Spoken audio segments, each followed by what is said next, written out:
30 ormas Islam itu dijadikan garda terdepan untuk menghancurkan Islam dari dalam. Yahudi bikin yayasan baru. Saudaraku kaum muslimin wal muslimat rahimakumullah. Wabil khusus saudara-saudara kami kaum muslimin wal muslimat sebangsa dan setanah air Indonesia.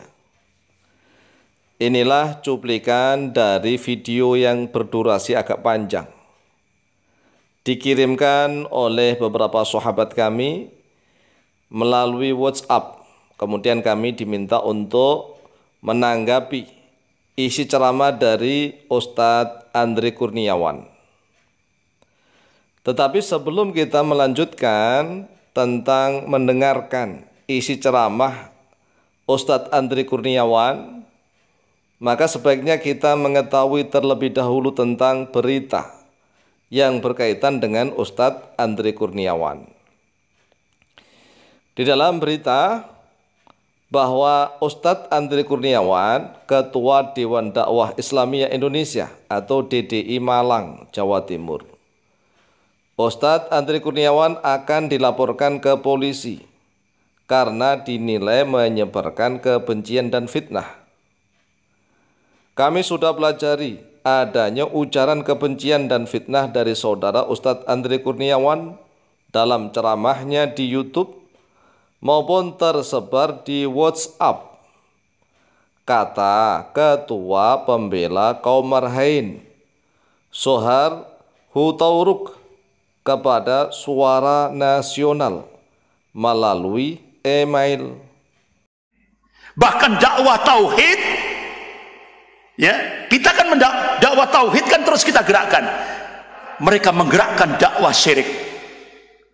Makanya di kota-kota di seluruh Indonesia termasuk di Malang diadakan bersih desa, larung laut. Padahal itu apa? Dakwah syirik. Nah, itulah salah satu tanda-tanda atau ciri-ciri kaum Wahabi, Wahabisme. Para pengikut Muhammad bin Abdul Wahab ya selalu begitu, mengkoar-koarkan dakwah tauhid, sedikit-sedikit mengatakan syirik, karena memang tauhid ini ya erat sekali dengan syirik. Dan dari kata-katanya sudah bisa dinilai mereka sebenarnya adalah agen-agen orang-orang Yahudi. Tetapi mereka justru menuduh organisasi Islam yang lain di Indonesia sebagai agennya Zionis Yahudi. Jadi itulah cara mereka, maling teriak maling.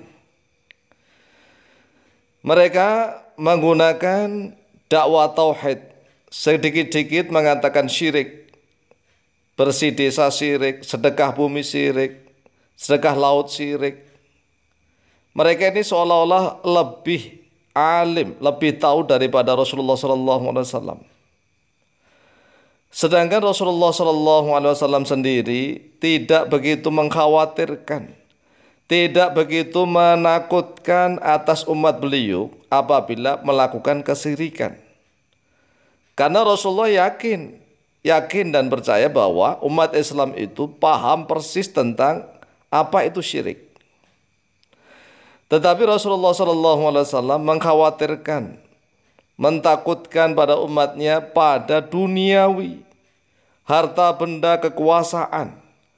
Kalau sudah berupa duniawi harta benda kekuasaan, maka umat Islam akan sikut-sikutan, akan bersaing, bahkan akan saling rela bunuh-membunuh.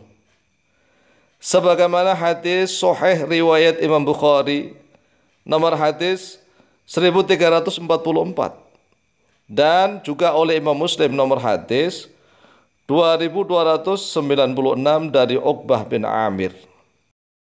Matan hadisnya secara singkat bisa kita baca sebagai berikut. An Uqbah bin Amir radhiyallahu anhu qala Rasulullah sallallahu alaihi wasallam wa huwa 'alal minbari.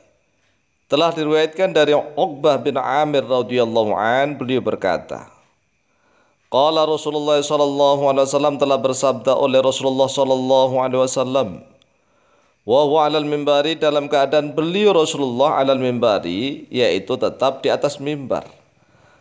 Hadisnya, matannya agak panjang. Awal hadis menceritakan bahwa Rasulullah sallallahu alaihi wasallam menziarahi para sahabat yang menjadi syuhada, para sahabat yang mati syahid di perang Uhud. Kemudian Rasulullah mendoakan para sahabat yang gugur di medan pertempuran Uhud.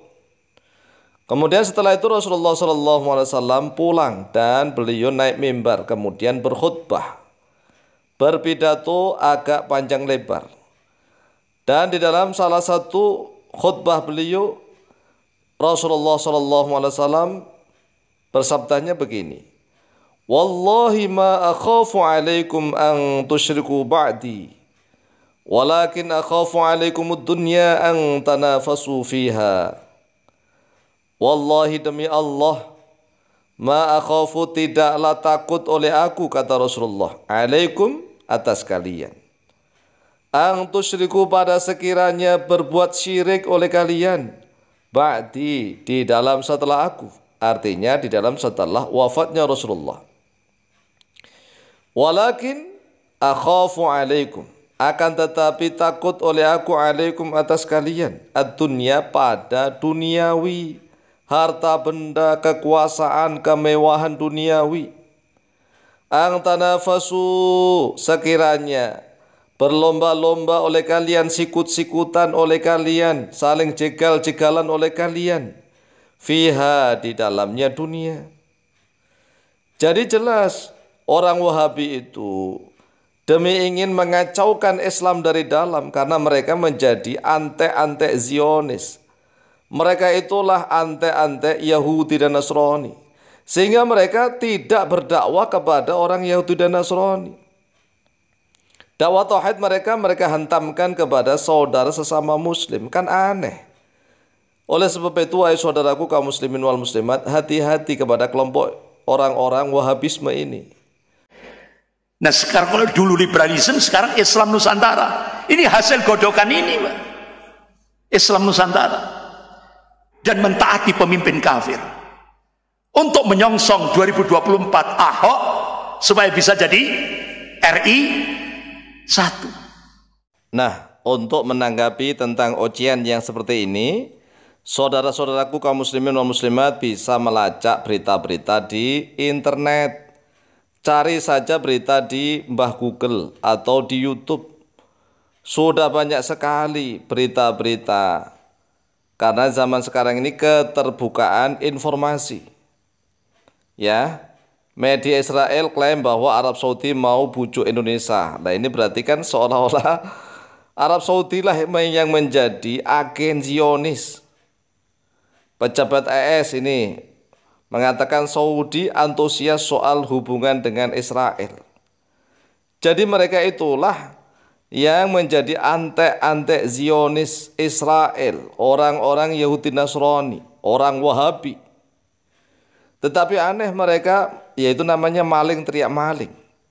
Mereka menuduh ada 30 organisasi ormas Islam di Indonesia yang menjadi garda terdepannya Yahudi. Ini cara mereka ingin mengadu domba antar sesama umat Islam di Indonesia. Maka hati-hatilah, ya, hati-hati.